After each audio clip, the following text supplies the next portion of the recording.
Papo Aberto com Pedro Som, no Notícias da Manhã. Donald Trump, presidente dos Estados Unidos, né, um dos países mais poderosos hoje do mundo, tomou posse nessa segunda-feira, dia 20, anteontem, para esse novo mandato de presidente da República. E claro, já era polêmico antes, né, desde a época das eleições, e agora depois que assumiu, né, medidas assinadas pelo novo presidente abrangem questões econômicas e políticas internacionais que preocupam, né? Pra vocês terem uma ideia, mais de 70 atos do governo Biden foram revogados. Então foram a cerimônia lá no Capitólio, ele já tomou posse ali assinando uma série de medidas, determinando outras, que deixou o mundo, de certa maneira, muito apreensivo, né? Medidas como o perdão aos presos pela invasão do Capitólio, a declaração de emergência na fronteira com o México, a retirada dos Estados Unidos do Acordo de Paris. Isso sim tem impactos nacionais e internacionais, e é preciso ter muito cuidado. Na verdade, Trump usou agora a chamada ordens executivas. Isso é uma espécie de decreto, né, que não precisam de aprovação prévia do Congresso, tá? Então essa chamada ordem de executiva, só que elas também não têm poder de criar uma lei específica e definitiva, né? São como uma determinação do presidente sobre como o órgão do governo deve usar seus recursos, tá? Mas ele entra em vigor imediatamente, mas a depender do trâmite, tem que ser aprovado pelo Congresso e pode também demorar alguns meses, né? Mas que decisões importantes foram essas, né, que o mundo, de certa maneira, está apreensivo, né? Algumas das suas decisões mais importantes impactou ali a política local, a política nacional e internacional. Primeiro, perdão aos presos do dia 6 de janeiro. Lá o Capitólio foi invadido, né, como aqui também foi o Congresso Nacional, uma coisa muito parecida. Ou seja, isso mostra que a extrema-direita ele age no mundo inteiro de modo semelhante, né? Pensam de modo semelhante, agem de modo semelhante, né? E ele aí eram a maioria absoluta apoiadores dele, né? E ele aí já entrou dando esse perdão em massa, segundo os analistas americanos, sinalizando um desprezo do presidente ao sistema judiciário norte-americano, né? Que passou anos, desde aquele fatídico 6 de janeiro de 2021, né? Que passou anos aí investigando, né? Para identificar, julgar e prender os invasores, né? Essa ordem executiva faz também parte de uma narrativa sobre a invasão, um capítulo sombrio da história dos Estados Unidos, o que pode ter implicações para a democracia norte-americana, né? Na verdade, na versão de Trump, aliás, seus apoiadores são vítimas e estavam sendo feitos de reféns na prisão. Então está aí a primeira das medidas.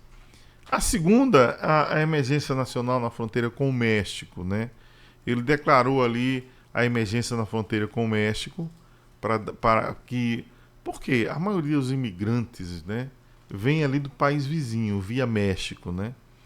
Então ele possibilita o envio, essa medida, essa declaração de emergência, possibilita o envio de tropas e liberação de recursos para combater a imigração ilegal. Aliás, segundo ele, milhões serão deportados dos Estados Unidos, né? Os que não são filhos dos Estados Unidos serão deportados. Aliás, tem alguns que são filhos de imigrantes que também estão nessa levada, e aí já tem um grupo lá gritando pra caramba com relação a isso, né? Outro impacto de ordem internacional foi exatamente a retirada do Acordo de Paris, né? Trump assinou ordem para retirar novamente os Estados Unidos do Acordo de Paris. O que é esse acordo? É um tratado assinado por 196 países em 2015, se comprometendo a reduzir as emissões de gases que causam efeito estufa. Agora, essa prática aí dessa saída do tratado pode ter consequência ambiental para o planeta, porque os Estados Unidos são um dos países que mais emite gases do efeito estufa. E outro ponto também polêmico de repercussão internacional foi a retirada dos Estados Unidos da Organização Mundial de Saúde. Trump retirou os Estados Unidos da lista de países. E para os senhores entenderem, os Estados Unidos são os maiores financiadores da OMS. Tá? Especialistas alertam que a retirada da organização pode enfraquecer as defesas mundiais contra surtos e algumas pandemias podem avançar. Né? Então, isso aí os primeiros impactos, né, dessas primeiras medidas de Trump lá nos Estados Unidos.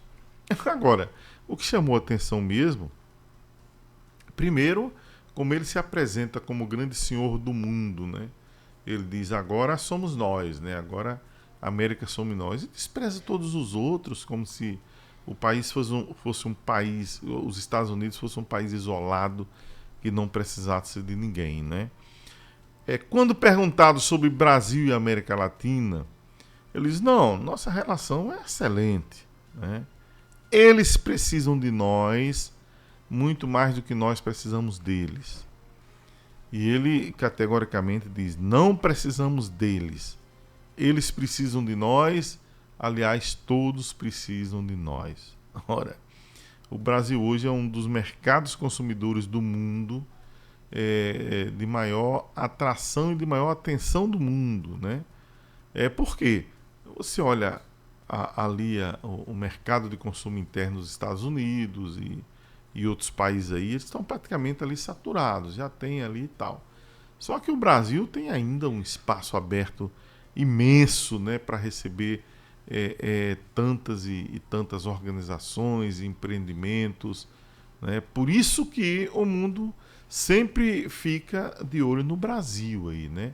Nesse espaço consumidor, nesse país que ainda não tem tudo, né? E que os países sabem que é uma população de mais de 200 milhões de pessoas que precisam consumir determinadas coisas, não só na questão de alguns alimentos, de tecnologia, etc. e tal. É um país que chama a atenção de todo mundo. Pois ele desdenhou da América Latina, né? Perguntado, e aí o Brasil e a América Latina? Olha, tá bom, eles precisam de nós não precisamos deles. Eles precisam de nós, todos precisam de nós, respondeu Trump ao ser perguntado se iria falar com o presidente Lula e como seria a relação com o Brasil e com a América Latina. Então tá aí, Trump já empossado, e vamos ficar acompanhando aqui os próximos passos para ver que polêmicas, né, Trump vai trazer para o mundo. E esse foi o nosso papo aberto de hoje. Notícias da manhã.